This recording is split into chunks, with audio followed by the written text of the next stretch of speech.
Muy buenos días con todos. Vamos a iniciar la clase de repaso, comenzando por el reino animalia parte uno y 2. Eh, para eso vamos a recordar la definición del reino animalia. Ellos constituyen un amplio grupo de organismos eucariotas, heterótrofos y pluricelulares.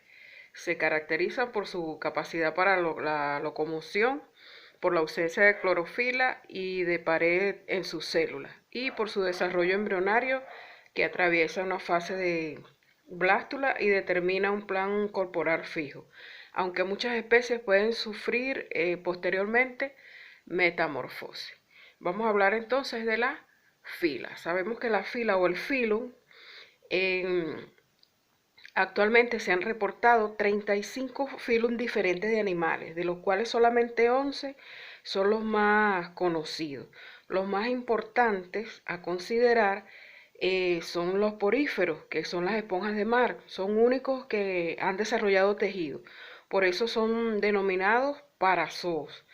Y los demás sí presentan tejidos con funciones muy específicas e interrelacionadas. Son denominados eh, eumetazoos, es decir, parazoos sin tejido y eumetazoos con tejido. Vamos a ver cuáles son esos 11 filos más conocidos, ¿verdad? Tenemos a los poríferos, de los que les estoy hablando, parazoos, y los metazoos son los siguientes: los celenteros, los cecnophara, platelmintos, rotífera, nemátodos, moluscos, anélidos, artrópodos, equinodermos y cordados. La parte 1 del reino animalia es precisamente para conocer estos 10 hasta los equinodermos, filum del reino animalia. Y la parte 2 es estudiar a los cordados, que es lo que nos interesa a nosotros. Bueno, todo nos interesa. Ok, vamos a hablar un poquito entonces de los poríferos. Los poríferos eh, son invertebrados sésiles que carecen de tejidos, como ya lo habíamos dicho. Son filtradores gracias a un desarrollo de sistema acuífero por poros, canales y cámaras que generan corrientes de agua provocados por el movimiento de unas células flageladas como los cuanocitos. Los poríferos, la mayoría de sus células que lo componen, su cuerpo son tipotentes, es decir, que estas células son capaces de transformarse en cualquiera de otros tipos celulares según las necesidades del animal. Internamente tienen cavidades denominadas esponjioceles que recirculan el agua y los desechos que luego serán expulsados por el ósculo. También tienen células nerviosas y son los únicos animales que carecen del sistema nervioso. Internamente presentan estructura de sílice y carbonato de sodio y estos actúan como un esqueleto interno. Y su reproducción es asexual por gemación y sexual por gameto. Los celentéreos son animales de tubo digestivo incompleto. Sistema digestivo gastrovascular se caracteriza por presentar células especializadas y contienen una vesícula denominada nidocito o nematocisto, la cual está llena de líquido tóxico que inyectan a sus presas por medio de un filamento. Y su reproducción es asexual por gemación o por alternancia. Luego tenemos a los platelmintos. Los platelmintos sabemos que son los gusanos planos. Estos son los más inferiores del cuerpo dorsoventralmente aplanado, de epidermis blanda, a veces con cutícula, sistema digestivo incompleto, sistema excretor con abundantes células flamígeras, y estos están conectados a conductos excretores. Su reproducción es sexual hermafrodita. Algunos representantes de vida libre no son parásitos y otros son parásitos del hombre, de animales y plantas. Sabemos que hay tres clases. Las clases de estos gusanos son la turbelaria, como la planaria, la tremátoda, como la duela del hígado, que es la que causa la fasciola hepática, y la céstoda, como la Taenia solium, que vive dentro del hombre. Luego tenemos a los nemátodos. Los nemátodos son gusanos de aspecto alargado y cilíndrico. Eh, Ellos evolutivamente son más desarrollados que los platelmintos. Poseen un tubo digestivo unidireccional que va desde la boca situada en el extremo exterior hacia el ano, situado en la parte posterior. Este sistema digestivo unidireccional presenta la ventaja de eliminar la mezcla del alimento ingerido por los desperdicios. Y después de que el alimento penetra en la boca, puede ser procesado a medida que avanza de una a otra sección del tubo digestivo. Finalmente, los residuos no digeridos se eliminan por el ano. Un ejemplo de estos gusanos es la Trichinella spiralis, que es la que causa la triquiniasis. Sus síntomas son gastrointestinales, como la diarrea, dolor muscular y articular. Luego tenemos al Phylum Moluscos, que son los moluscos. Estos comprenden animales de cuerpo blando no segmentados. Muchos de ellos están protegidos por una o más conchas de caliza. Estas conchas o valvas se forman bajo la acción de un pliegue de pared corporal llamado el manto. Son acuáticos o medio húmedos, constituyen el segundo filum en cuanto número de especies contiene, pero presenta especies de invertebrados de mayor tamaño. Acuérdense de la almeja gigante y el calamar gigante. Y las clases son gasterópodas, donde están los caracoles y las babosas, la pelecípoda, o también llamada la melibranco, donde están las almejas y ostras y choros, y la cefalópoda, donde están los pulpos, calamares y nautilos. Luego tenemos al filum anélidos. Los anélidos son los gusanos que son cementados o metamerizados. Cada segmento se denomina somita. Algunos son órganos tales como el tubo digestivo, la faringe, el buche, la molleja, y se repiten en cada segmento. Externamente la cementación se manifiesta a modo de una serie de anillos. Su tamaño es variable de 0,5 hasta los 3 metros. Estos tienen simetría bilateral, un sistema circulatorio eficiente por el que la sangre es transportada a través del sistema cerrado de los vasos sanguíneos. Sus clases son poliqueta, oligoqueta e irunidea. También tenemos a los artrópodos, que es los miembros de este grupo se distinguen por tener cementado su cuerpo y apéndice. Tienen un esqueleto externo endurecido o exoesqueleto. Esto está compuesto por quitina, polisacáridos y entre otros. Los artrópodos cambian su exoesqueleto produciendo uno nuevo. Esto se le denomina una muda. El filum con mayor biodiversidad es este. También su sistema nervioso está formado por paredes de ganglios que recorren la región ventrolateral. El sistema digestivo es un tubo de 3 regiones y conformado por estromodeo, mesodeo y proctomodeo, intestino anterior, medio y posterior respectivamente, en el medio que absorbe los nutrientes. Su filum son dos grandes grupos, la clase arácnida, donde están todos los arácnidos, la clase mandibulados y la superclase crustácea, la clase insecta y la clase miriápoda.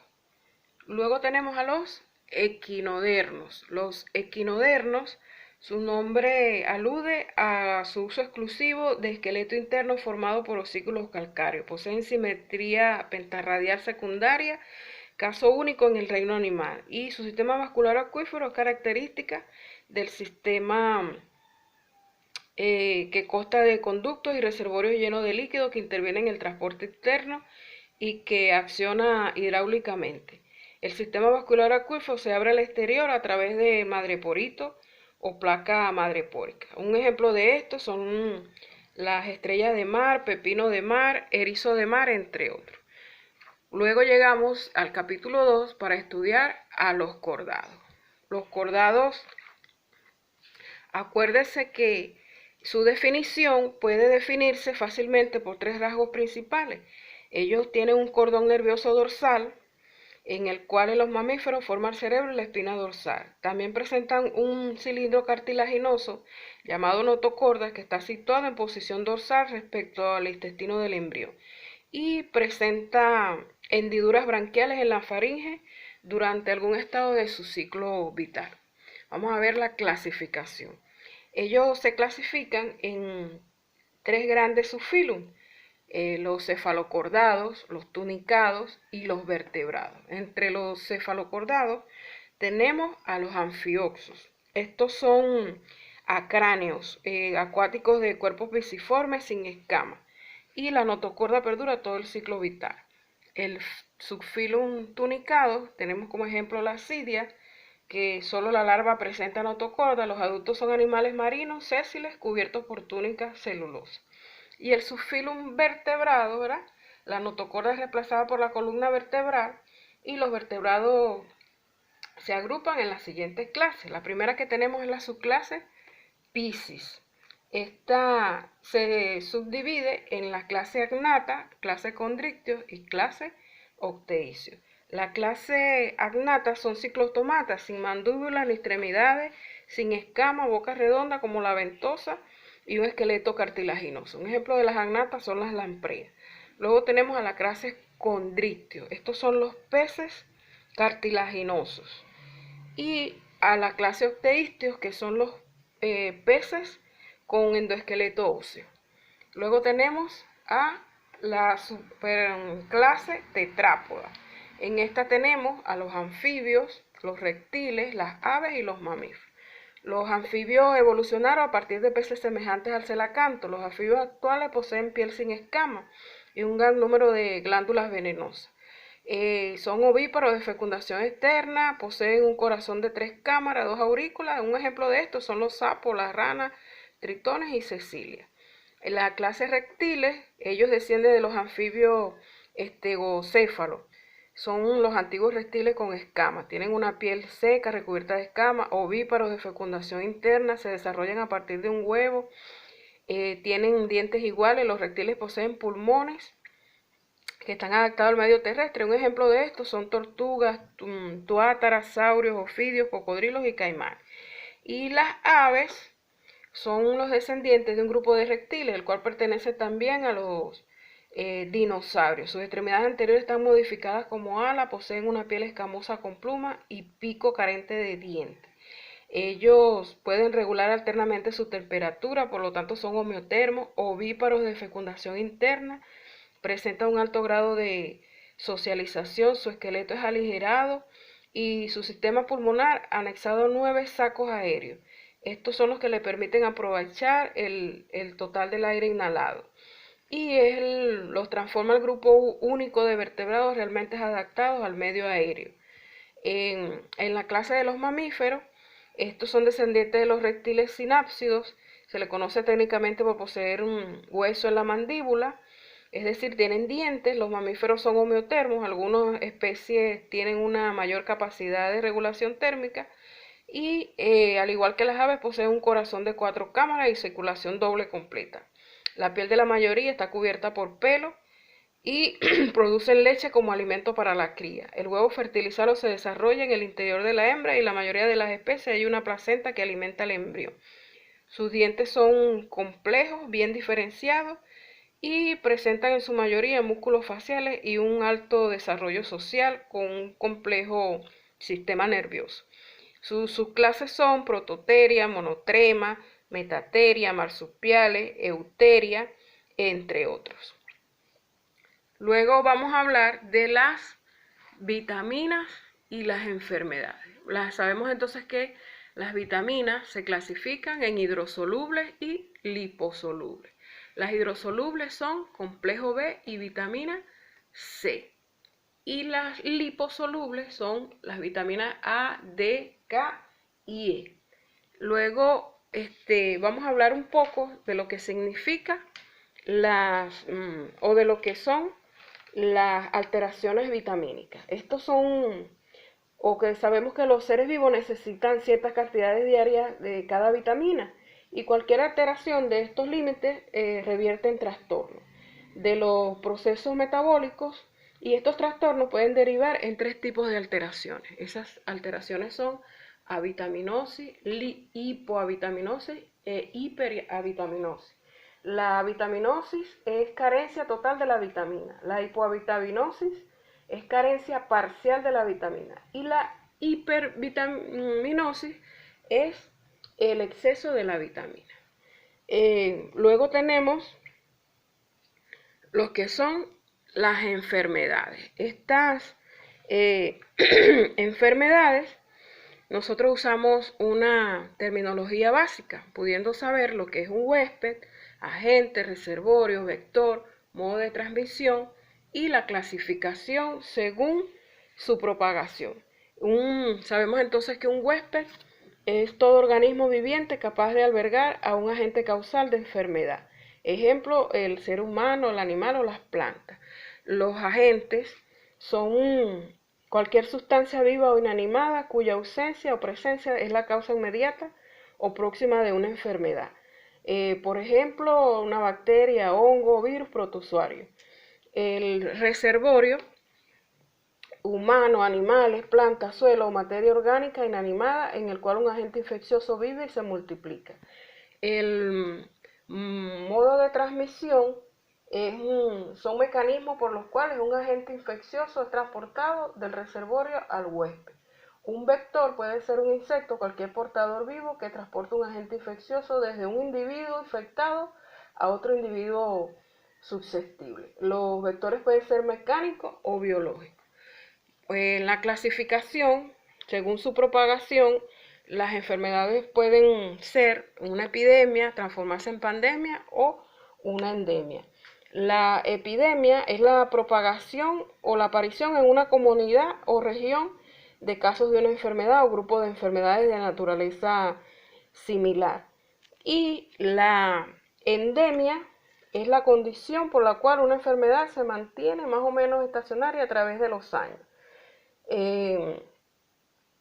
Con fluctuaciones dentro de los límites esperados. Un ejemplo de esto puede ser el cólera, el paludismo y la tuberculosis. Y la pandemia es la epidemia que alcanza grandes extensiones geográficas en forma casi simultánea o se desplaza rápidamente de un continente a otro. Por ejemplo, el SIDA, que abarca muchos continentes. Y actualmente el SARS-CoV-2 o COVID-19, conocido como coronavirus. Vamos a hablar ahora sobre ecología, la primera parte de la ecología. Para eso debemos conocer la siguiente terminología, que es la que utilizamos en este tema. La primera es población, que es el conjunto de individuos de una misma especie que viven en un espacio y momento determinado.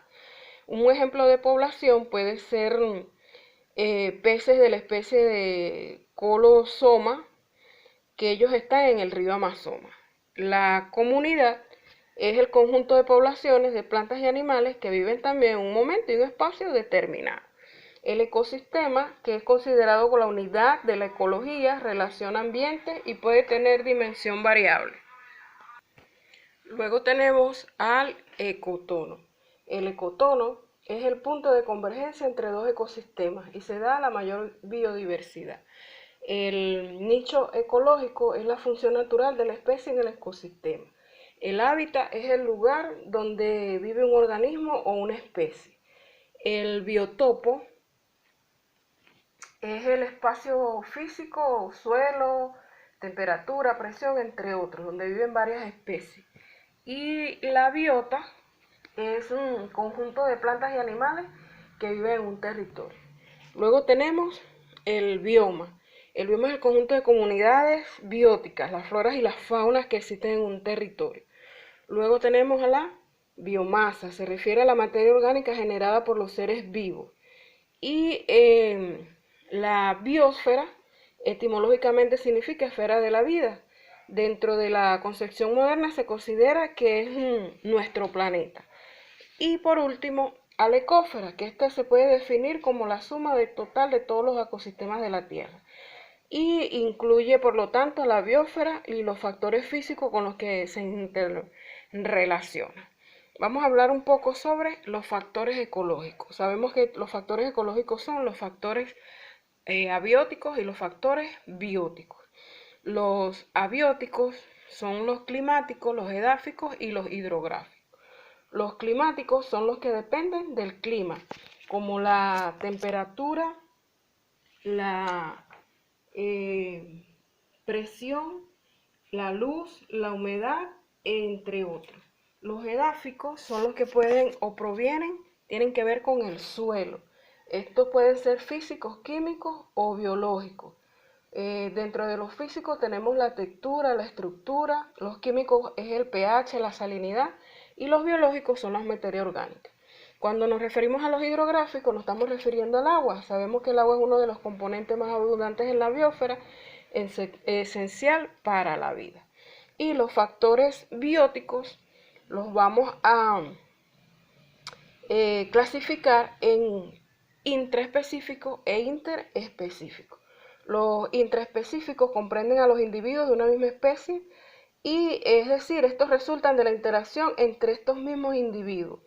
Ellos comprenden lo siguiente, un efecto grupo, ¿verdad? Donde ellos se congregan, pueden ser familiares, gregarios, coloniales, estadales, sociedades y compensación. El efecto masa, que este efecto es desfavorable, pues se da cuando hay sobrepoblación. Competencia intraespecífica, que es desfavorable también, y la comunicación química, que es favorable para la especie porque tiene que ver con la reproducción. Las interespecíficas, tenemos el neutralismo, la competencia, parasitismo, depredación, amensalismo, comensalismo, cooperación o protocooperación, mutualismo, entre otras. Vamos a hablar un poquito más sobre el ecosistema, que es el interés de la ecología. Sabemos entonces que el ecosistema es la unidad fundamental y básica de estudio de la ecología. Este es el sistema natural más o menos estable que resulta de la estrecha relación entre los seres vivos y su medio. Está compuesto por una parte biótica y una parte abiótica. Esta está formada por un ambiente físico que ejerce influencia sobre la parte viva. Y el ecosistema se considera de la siguiente manera: comunidad, ecosistema, medio ambiente. Sus características son sucesión ecológica. Esta es una serie de fases sucesivas ordenadas del crecimiento y desarrollo de la vegetación. Y ella puede darse de dos tipos: sucesión primaria y sucesión secundaria. En la sucesión primaria parte de un medio con elementos abióticos e inorgánicos, y la secundaria parte de un medio que presenta elementos orgánicos o bióticos. Es decir, ocurre en un hábitat que ha sido modificado en forma sustancial. Y luego de esto tenemos el flujo de materia y energía, que se da por los niveles tróficos. Esto sabemos entonces que dentro de esos niveles hay tres grupos, que son los productores, los consumidores, los consumidores que se dividen en primarios, secundarios y terciarios, y unos microconsumidores o descomponedores. También hablamos del flujo energético y del flujo material. Sabemos entonces que esa energía es unidireccional, decreciente, de forma que es tomada la energía del ambiente y se transfiere al consumidor. Su cantidad disminuye hasta convertirse toda en ella en calor. Y el material es el contrario, cíclico, y los elementos se toman del sustrato inorgánico del ecosistema. Son captados por los productores y transferidos a los consumidores sin pérdida. Y finalmente, los descomponedores lo devuelven íntegramente al ambiente. Te voy a dejar entonces con el repaso que tienes en la ficha y nos vemos entonces hasta la próxima clase.